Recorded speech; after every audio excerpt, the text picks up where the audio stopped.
No se puede matar la verdad. No se puede matar la justicia. No se puede matar aquello por lo que luchamos.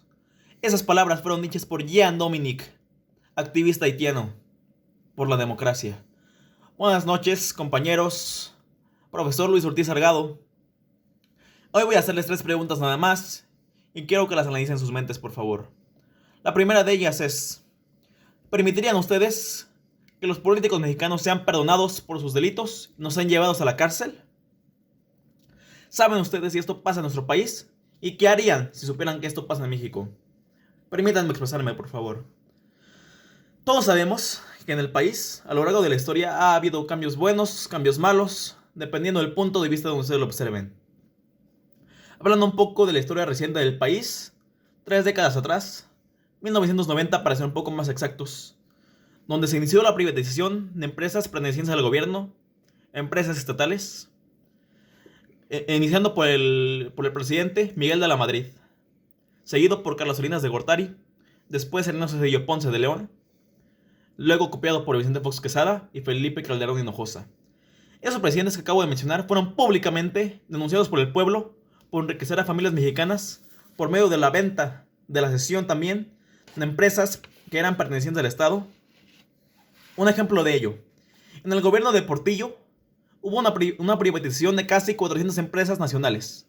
En el año del 90, el presidente de México, Carlos Salinas de Gortari, decidió privatizar empresas e inversionistas nacionales e internacionales, destacando entre ellos Carlos Slim, que actualmente es la persona más rica del planeta, bueno, una de las más ricas del planeta, también France Telecom y SBC Communications.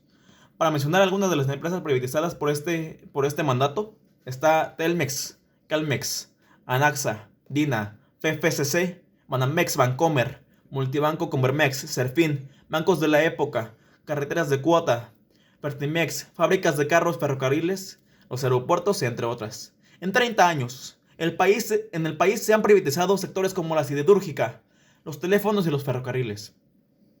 En el año del 90, el gobierno de México hizo una transferencia de activos de esas empresas valoradas en más de 31 mil millones de dólares a particulares. El más famoso golpe de esta privatización fue en el gobierno de Carlos Salinas de Gortari. Este presidente enriqueció a más de 24 familias mexicanas. Curiosamente, antes de esto, en la revista Forbes no había ninguna familia de México. Después de esto, en la revista Forbes estaban esas 24 familias mexicanas. Esta revista se encarga de mostrar a las 100 familias más ricas de todo el planeta. Esto claro que tuvo consecuencias. Una de ellas fue una crisis económica después del mandato de Gortari, que tuvo como consecuencia también una decaída en el Producto Interno Bruto del país del 7%. Durante esta época, en pleno auge de la corrupción de los políticos mexicanos y de los partidos políticos, donde el PRI reinaba, el partido opositor PAN revocó todos sus ideales y se convirtió en una copia barata del PRI de esa época, con la llegada del presidente Vicente Fox Quesada y después de Felipe Calderón Hinojosa, copiando todo lo que habían hecho los presidentes anteriores del PRI y revocando, como dije anteriormente, sus ideales de su partido político. En este pleno auge de la corrupción, también, para evitar que los políticos involucrados en esos actos y otros más ilícitos fueran afectados, y al tener al pueblo reprimido sobre un solo gobierno priista, se estipuló la primera ley de amnistía política en México. Esta ley hizo que ningún diputado o servidor público con cargos políticos pudieran ser castigados o siquiera investigados al tener una falta o delito, lo que les dio libertad de seguir corrompiendo al país y endeudándolo, sin tener preocupación de alguna consecuencia judicial.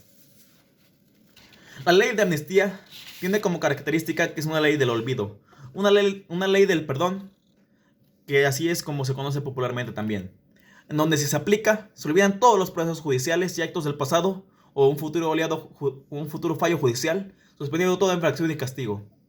En todos lados, en todos los países donde esta ley es aplicada, hay un crecimiento inmenso de la corrupción política y también un decremento del poder judicial, ya que estos se sienten intimidados al no poder hacer nada al ver a un político cometer un delito, y pierden valor y poder ante la sociedad. Esto lo pudimos observar en el gobierno de Portillo. ya que fue uno de los países con más acumulación de denuncias de irregularidades en toda la historia del país mexicano.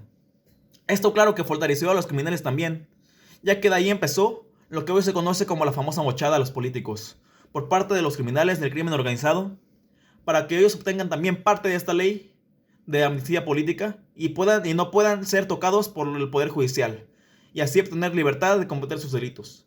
La ley de amnistía hace tiempo fue revocada del país, pero actualmente con el presidente Andrés Manuel López Obrador fue inducida nuevamente, intentando darle amparo a los políticos y delincuentes que se encontraban ya en la cárcel, cumpliendo su condena. Acción que fue muy criticada, por supuesto, al inicio de su mandato del actual presidente de México.